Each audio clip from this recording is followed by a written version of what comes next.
l'instant, le grand format en question cette semaine, l'économie positive. 6 entrepreneurs sociaux ont 6 minutes, un speed dating, pour nous proposer leur projet entrepreneurial et en quoi ils répondent à un besoin sociétal.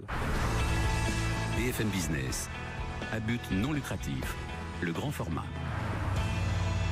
Et dans le grand format à but non lucratif de cette semaine, il est question d'économie positive dans ce week-end d'élection présidentielle. J'ai demandé à 6 entrepreneurs sociaux de nous faire part de quels besoins sociétals ils sont partis pour créer leur projet, avec quel modèle économique et pour quel impact. Et en progrès. Shafik Azal, bonjour. Bonjour. Donc vous avez créé Eco2 et vous êtes le fondateur du projet Étiquetable. C'est ça. Est-ce que j'ai tout bien dit? Tout à fait. Alors Étiquetable, expliquez-nous quel est l'enjeu.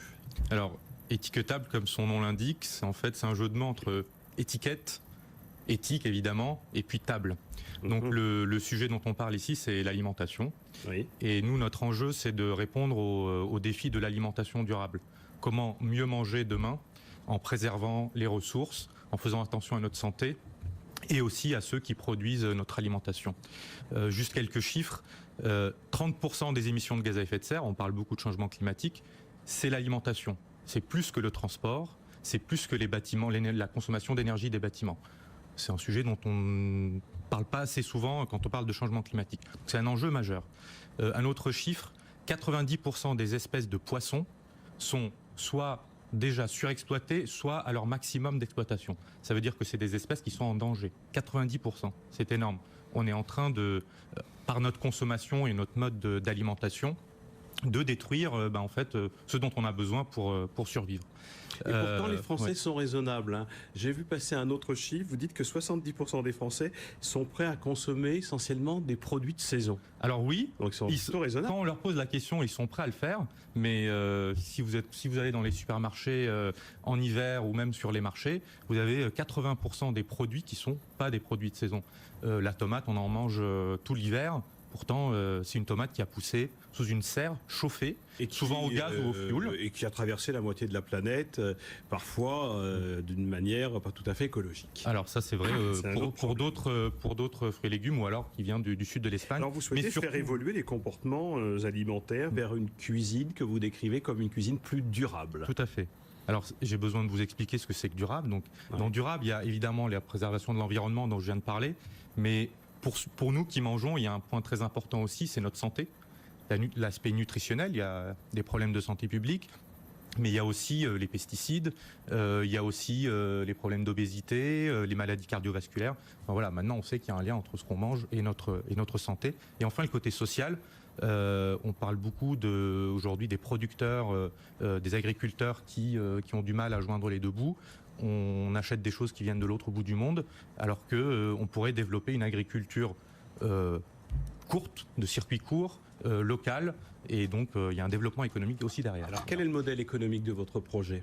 Alors, pour expliquer le modèle économique du projet, on se base sur un sujet, afficher ces informations aux consommateurs.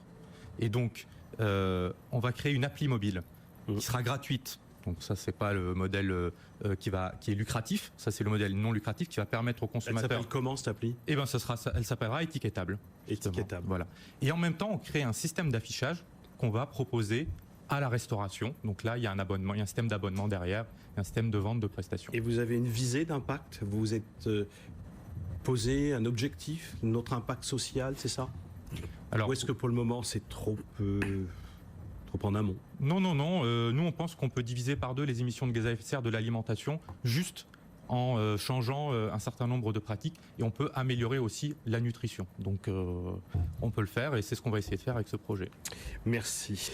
Alors maintenant que vous vous êtes entendus les uns et les autres, et qu'il nous reste quelques minutes, j'ai envie de vous demander qu'est-ce que vous notez comme posture que vous auriez en commun, comme vecteur commun que vous pourriez identifier. Quel est votre point de vue là-dessus? Peut-être commençons par vous, Shafik Azal. Moi, je sens une énergie déjà. Oui. Mais c'est la même énergie, je pense, que n'importe quel entrepreneur, finalement, ça s'appelle à but non lucratif, mais on est des entrepreneurs comme les autres. On a juste fait des choix, je dirais, peut-être de produits ou de services qui sont dans l'intérêt général. Mais je pense que c'est ça notre point commun, c'est qu'on est des entrepreneurs. Voilà. Un site internet pour mieux vous connaître? Oui, étiquetable. .eco2initiative.com, mais en tapant étiquetable avec 2 T sur Google, vous le trouverez. Merci Chafik Azal. Et vous?